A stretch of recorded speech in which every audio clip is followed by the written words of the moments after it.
श्रीगुरुभ्यो नमः। हरि ओम। श्रीमहागणाधिपतये नमः। श्रीमहासरस्वत्यै नमः। श्रीगुरुभ्यो नमः। हरि ओम। यत्कर्ता जगतां भर्ता संहर्ता महासाम्यसे प्रणमामि तमादित्यम् బహిరంతస్తమోపహం. 2026 సంవత్సరం జూలై నెల 4వ రాశి కర్కాటక రాశి. ఈ కర్కాటక రాశి చాలా విశేషమైన రాశి. ఈ కర్కాటక రాశికి వచ్చేప్పటికల్లా మరి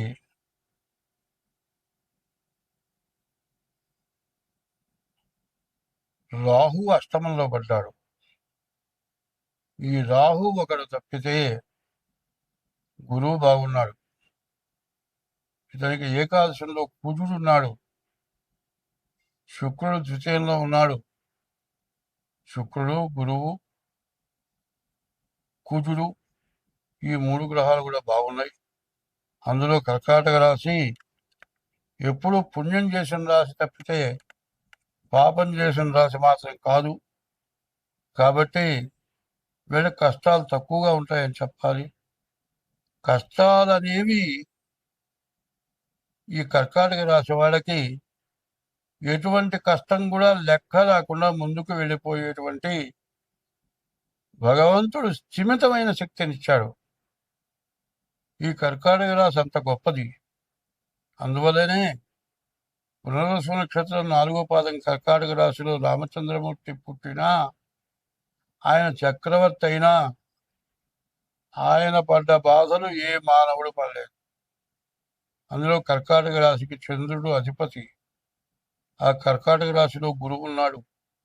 శుక్రుడు ద్వితీయంలో ఉన్నాడు. కాబట్టి ఈ రాశి వాళ్ళకి కుజుడు బాగున్నాడు. ఇళ్ళు, స్థలాలు, పొలాలు కొనుక్కుంటానికి బాగా అవకాశం ఉంది. కాబట్టి ఈ రాశి వాళ్ళు దాదాపు 100కి 20 వంతులే బాగుందని చెప్పాలి. కాబట్టి ఈ రాశి వాళ్ళు డేట్ ఆఫ్ బర్త్ ద్వారా జాతకం చూపించుకోవటం అత్యవసరం. ఎందుకంటే వేలికి బొట్న వేలు ఎదురు రాయి తగిలింది, గోరు కదిలింది, ఊరిపోవటానికి సిద్ధంగా ఉంది, రక్తం కారుతోంది. అట్లాంటి టైంలో దానికి వైద్యం లేకపోతే సెప్టిక్ వేలే కాదు, కారు కూడా తీసేయాల్సిన పరిస్థితి వస్తుంది. అట్లాంటి పరిస్థితి ఈ కర్కాటక రాశికి ఉన్నది. ఆ కొద్ది పని చేసేస్తే మీకు ఇబ్బంది ఉండదు. అందువల్ల డేట్ ఆఫ్ బర్త్ ద్వారా ఈ కర్కాటక రాశి వాడు తప్పనిసరిగా జాతకం చూపించుకోండి. ఈ జాతక రీత్యా మీరు ప్రవర్తించండి.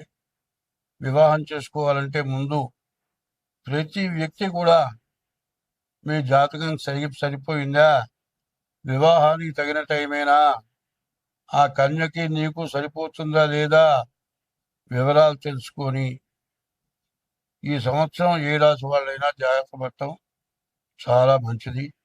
అన్ని విధాలు తెలుసుకొని వివాహం చేసుకోవడం ఇంకా మంచిది. అట్లా కాకుండా తొందరపాటున ఏదైనా వివాహం చేసుకొని ఉంటే తర్వాత చాలా ఇబ్బంది పడతారు. కాబట్టి ఈ రాశి వాళ్ళు ముఖ్యంగా డేట్ ఆఫ్ బర్త్ ద్వారా జాతకం చూపించుకోండి. మీకు అన్ని విధాలా బాగుంటుంది. స్వస్తి. చేసుకున్న పాపం కానీ, పూర్వజన్మలో చేసుకున్న పుణ్యం కానీ, ఈ జన్మలో చేసుకున్న పాపం కానీ, ఈ జన్మలో చేసుకున్న పుణ్యం కానీ, పుణ్యానికి మంచి ఫలితాన్ని పొందుతావు, పాపానికి చెడు ఫలితాన్ని పొందుతావు.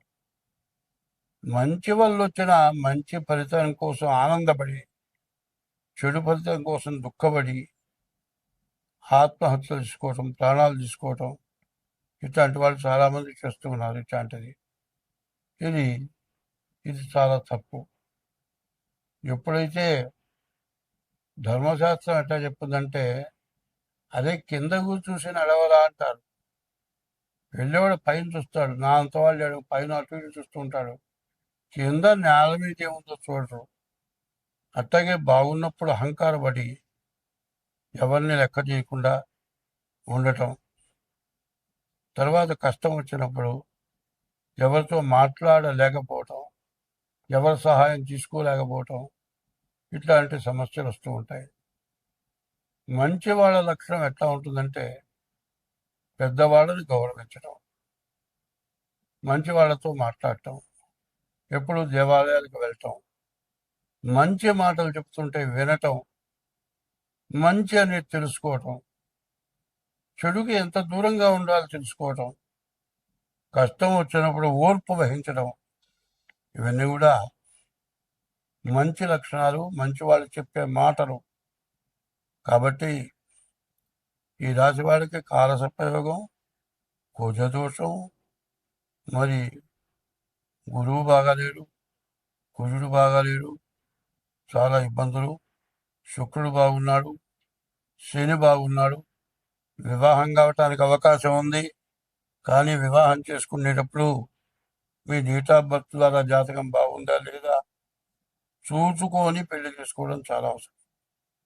ఇట్లా కాకుండా తొందరపడి పూర్తి వివరాలు తెలుసుకోక మీ ఇద్దరికి కూడా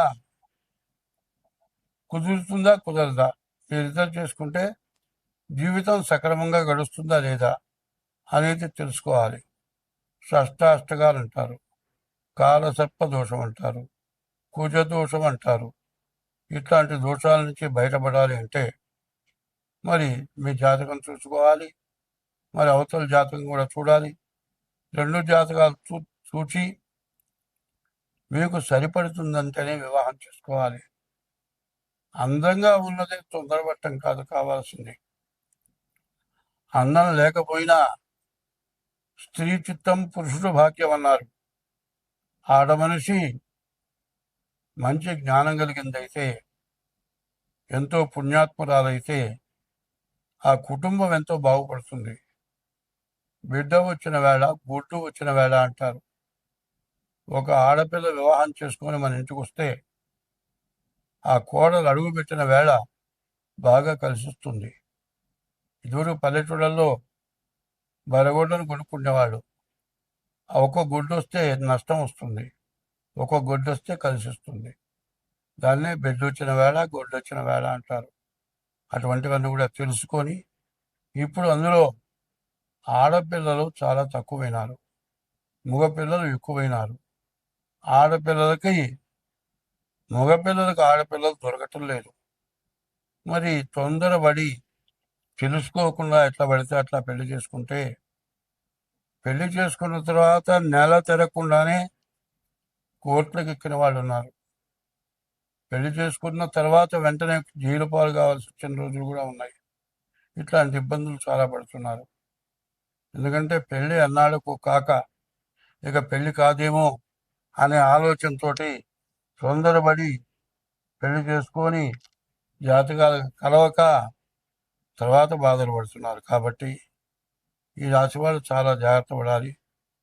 తర్వాత ఇంకోటి ఏంటంటే, వృషభ రాశికి ఏకాదశంలో శని ఉన్నాడు. 30 సంవత్సరాలకు ఒకసారి శని ఏకాదశానికి వస్తాడు. ఇంకా సంవత్సరం 6 మాసాలు శని ఏకాదశంలో ఉంటాడు. 8 గ్రహాల కంటే కూడా ఒక్క గ్రహం ఎంతో మేలు చేస్తుంది. కాబట్టి మిగతా గ్రహాలు బాగుండని గ్రహాలకి ఏమిటి అనేది తెలుసుకొని జాతకం చూపించుకొని వాటిని మనం సరిగా చేసుకోగలిగితే ఏమీ లేదు, శరీరం అంతా బాగుంది, ఒక కుడి చేయి మాత్రం పనిచేయట్లేదు. ఎందుకన్నా పనికి వస్తామా? లేకపోతే ఒక కాలు నడవడానికి లేదు, ఎంత బాధపడతాం. అట్లాగే ఈ 9 గ్రహాల్లో మిగతా బాగుండని రాహువు, కేతువు, కుజుడు, గురువు, ఈ గ్రహాలకి దోషాలు ఏంటో తెలుసుకొని డేట్ ఆఫ్ బర్త్ ద్వారా మీ జాతకం చూపించుకోండి.